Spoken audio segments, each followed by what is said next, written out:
I just had my third child, my daughter, and I was having a lot of neck pain throughout the summer, but it felt like a kinked muscle in your neck, nothing major. And then in September, I woke up early in the morning before all the kids got up. During the exercise routine, my vision started to change a little bit. And at the time I was just thinking, oh, maybe I'm just a little dehydrated, you know, and I finished the class just fine. Driving home, I lost my central vision in my left eye.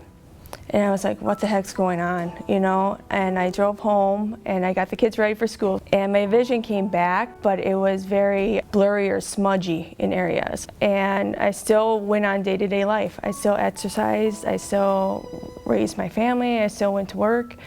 And then later on in the week, I was starting to have other symptoms. I had an episode of my right hand numbing. The next day I was talking to my office manager and I could feel the right side of my tongue going numb. And it scared me. The worst episode happened when I went to my son's soccer game. I watched him play soccer and we came home and my right hand started to numb again, the right side of my tongue, my right lip, and then I was saying something to my daughter and I couldn't make out what I was saying. And I looked at my husband and I said, am I making any sense? And then I just broke down crying because I was scared. And he's Googling all my symptoms, of course, and he goes, you're having a stroke. I'm like, no, I'm not. I can't have a stroke at 36. I had an MRI early in the morning. I had a raging migraine that morning, and I don't get migraines. Afterwards, I went home and went to bed because my head hurt so bad, and my general practitioner called me about 4 hours later, and he was as blunt as can be. She called me and said the results from the MRI are in and the left side of her brain was not getting blood. And it was like a sock to the stomach. So for 2 days we sat there and she was being monitored, and then at 2 a.m., the worst moment of any family's life, they were trying to wake her up to do the checks and she was paralyzed, couldn't speak. And a team of people just came running in, and her eyes were the biggest I've ever seen them as she was looking at me. And she told me, I just kept yelling at her to wake up. Jackie, wake up. Please wake up. This might be the last time I see her. I knew it was bad. I mean, I could just tell by the look on everyone's face. But I just remember I looked at my brother and I said, how am I going to tell my 3 kids? You know, and that was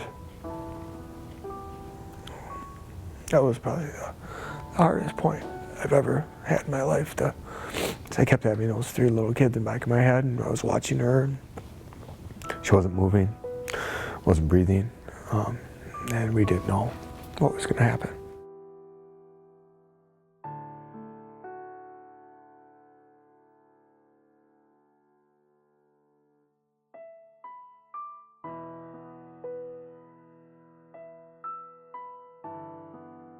Over the course of the next couple hours, all of a sudden I saw her right hand moved.